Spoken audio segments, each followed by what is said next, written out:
Last summer, my wife and I pulled just over 43 pounds of edible greens out of one corner of our garden, a corner I never planted. The plant came up on its own. It comes up every year. And in 13 states right now, that same plant is on a noxious weed list, which means a farmer growing it on purpose can be fined. I want to be straight with you. For close to 20 years, I sprayed this plant, pulled it, cursed it. Then Eli walked across the fence one afternoon, looked at the pile I had ripped out, and shook his head. What he told me that day reset everything I thought I knew about the so-called weeds in my own yard. Stay with me to the end, because I am going to show you the one summer harvest window where this plant is at its absolute peak nutritionally. Miss it by 2 weeks, and you lose most of what makes it worth eating. The plant is pigweed, amaranth, 2 species mostly, Amaranthus retroflexus, what most folks around here call red root pigweed, and Amaranthus palmeri, Palmer amaranth. Same genus humans have eaten for over 8,000 years. In the Caribbean, they call it callaloo.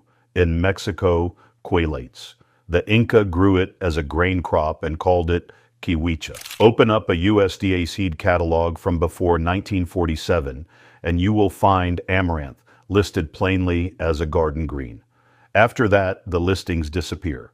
Clean cultivation became the standard, and 1,000 traditional volunteer foods got reclassified as contaminants overnight.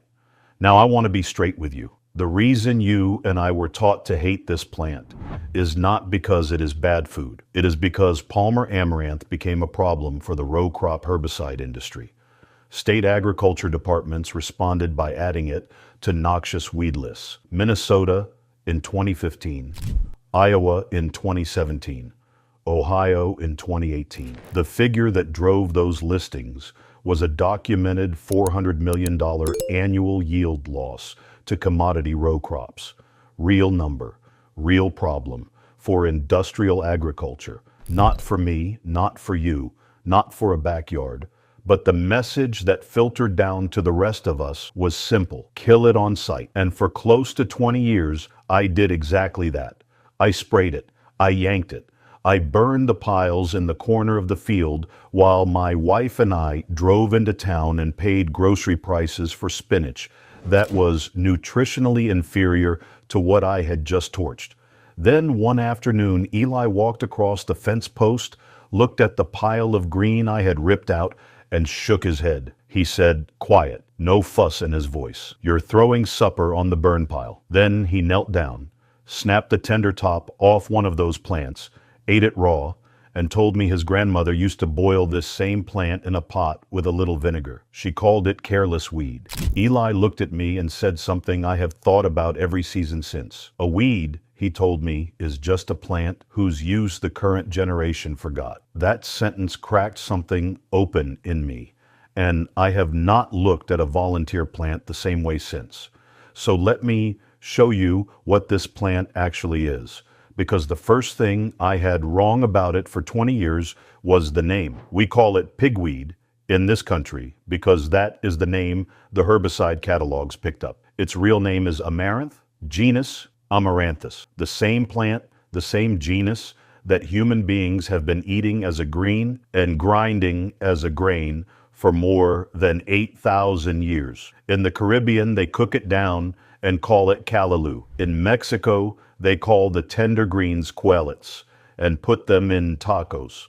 In the Andes, they grow the seed-bearing varieties as a grain and call it kiwicha. And that grain fed the Inca Empire. The plant I had been burning in my back corner is one of the oldest food plants on the planet. The 2 species that show up most often in a Pennsylvania backyard are red root pigweed, Amaranthus retroflexus, and Palmer amaranth, Amaranthus palmeri. Both are edible. Both are the plant I am talking about. And the visual ID is something you can learn in about 2 minutes standing at the edge of any disturbed garden bed. Red root pigweed has a thick central stem, sometimes the thickness of your thumb by midsummer. And if you pull a young one up and look at the root, you will see why it has the name. The taproot is red, almost a brick red, especially where it meets the soil line. The leaves are diamond-shaped or lance-shaped, alternate up the stem, slightly fuzzy on the underside, and the whole plant has a rough, ribbed feel to it. Palmer amaranth looks similar at a glance, but the stem is smoother. The petioles, that's the little stalk that connects the leaf to the main stem, are noticeably longer, often as long as the leaf itself, and the plant tends to grow taller and more upright. There is one cousin you want to leave alone for table use, and that is spiny amaranth, Amaranthus spinosus, which has a pair of sharp spines at the base of each leaf where it joins the stem. Spiny amaranth is technically edible too, but the spines make it a chore to handle and a chore to eat. And there is no reason to bother when redroot and palmer are right there. So if you find a fast-growing, thick-stemmed plant with diamond leaves, no spines at the leaf joints, and a red taproot when you pull a young one, that is your dinner. And here is the suppression beat. You will not find that visual ID in the standard advice columns. The standard column tells you it is a weed, tells you to spray it, and moves on. The fact that it is one of the most widely cultivated food plants in human history is information that simply does not appear in the column at all. Now let me tell you how this plant actually works, because once I understood the mechanism, I understood why no amount of spraying ever fully killed it. Amaranth is a C4 photosynthesis plant. That is a metabolic classification. There are two main ways green plants convert sunlight into sugar. Most of the leafy greens you grow, spinach, lettuce, chard, kale, are C3 plants. They are efficient in cool, moist weather, and they slow down hard in summer heat. Corn is a C4 plant. Sugarcane is a C4 plant. Sorghum is a C4 plant, and amaranth is a C4 plant. C4 photosynthesis is roughly twice as efficient at converting sunlight into plant tissue under hot, bright conditions. That is why your spinach bolts and goes bitter in late June, and pigweed in the same bed is putting on 6 inches a week. It is in the same metabolic class as corn, and that is exactly why it outgrows everything else in the garden in the heat of summer. The deeper part of the mechanism is the root. A mature pigweed plant sends a single taproot down 4 to 5 feet into the subsoil. It is mining minerals from a layer your tomato roots will never reach. Calcium, iron, magnesium, trace minerals. Pigweed pulls them up from down there and packs them into the leaves you are about to eat. Eli used to say it pays rent to the soil from a basement most plants do not even know is there. And then there is the seed. One mature pigweed plant, one single plant, allowed to flower and finish out, produces somewhere between 100,000 and 600,000 seeds per plant.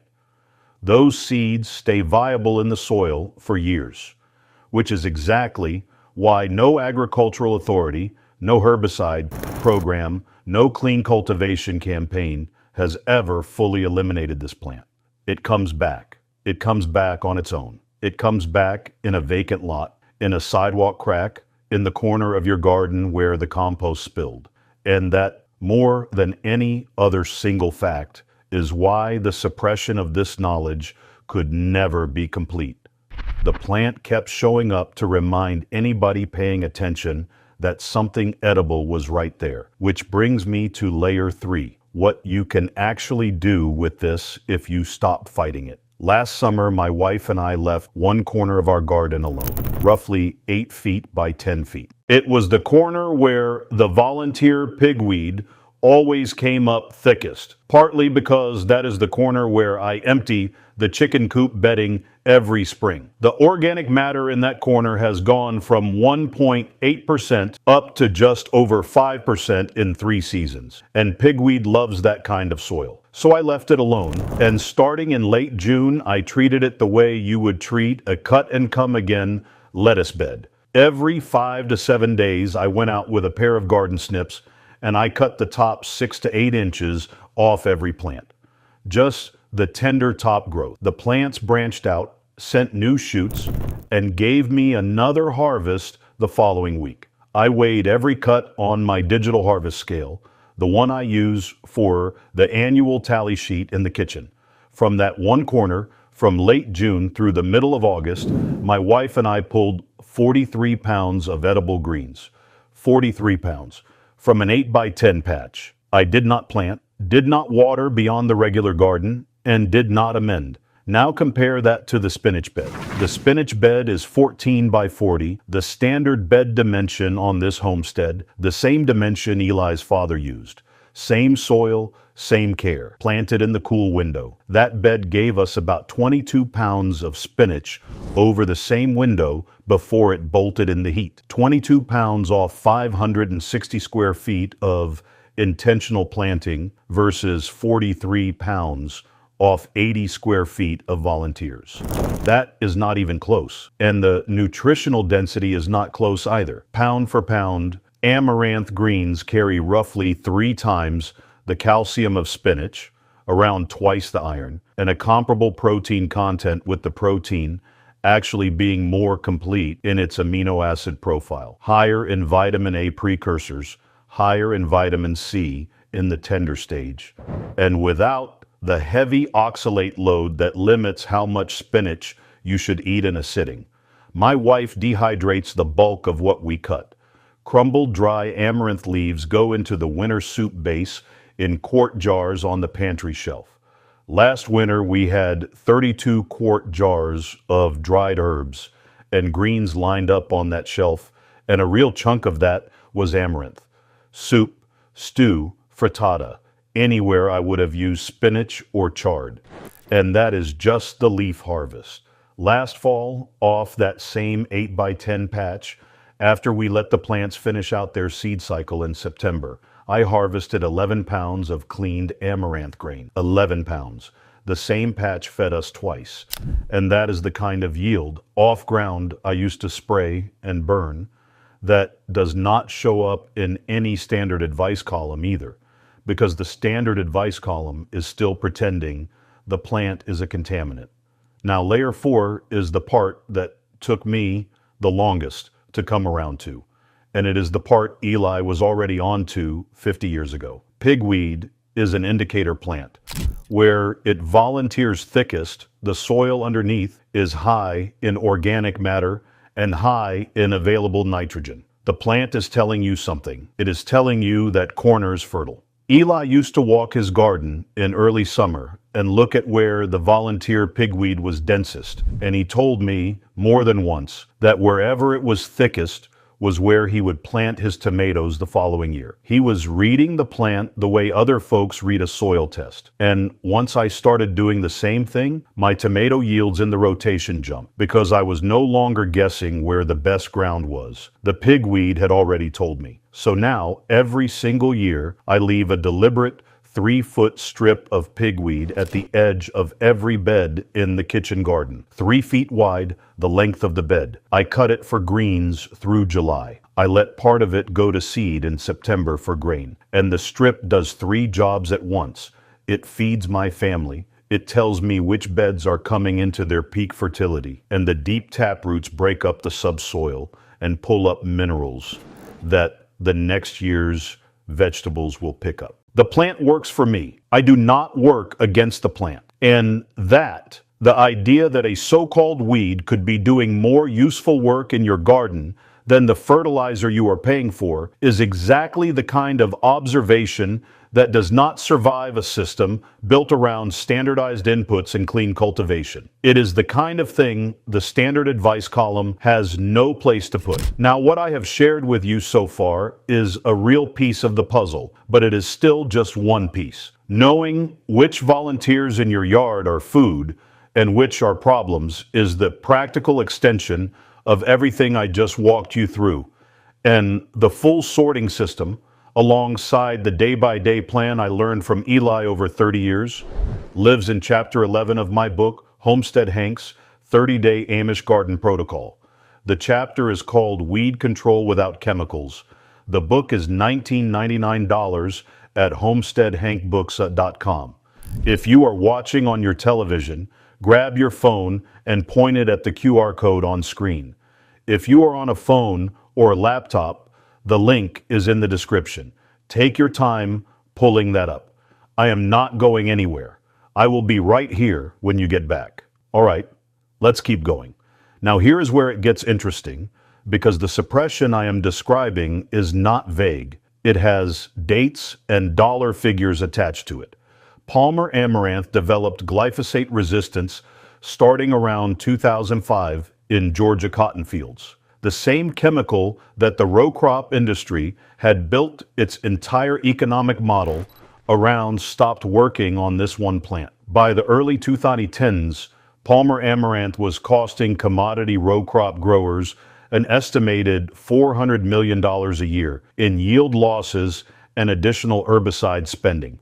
That is the real number. That is the pressure that drove what came next. State agriculture departments responded with noxious weed listings. Minnesota in 2015, Iowa in 2017, Ohio in 2018, making it a finable offense to allow this plant to seed on a working farm. Now, I want to be straight with you about the counter-argument because I respect it. Palmer Amaranth genuinely is a problem in a 5,000-acre cotton operation. A homesteader should not let it seed near a neighbor's commercial corn field. That part of the listing has agronomic logic behind it.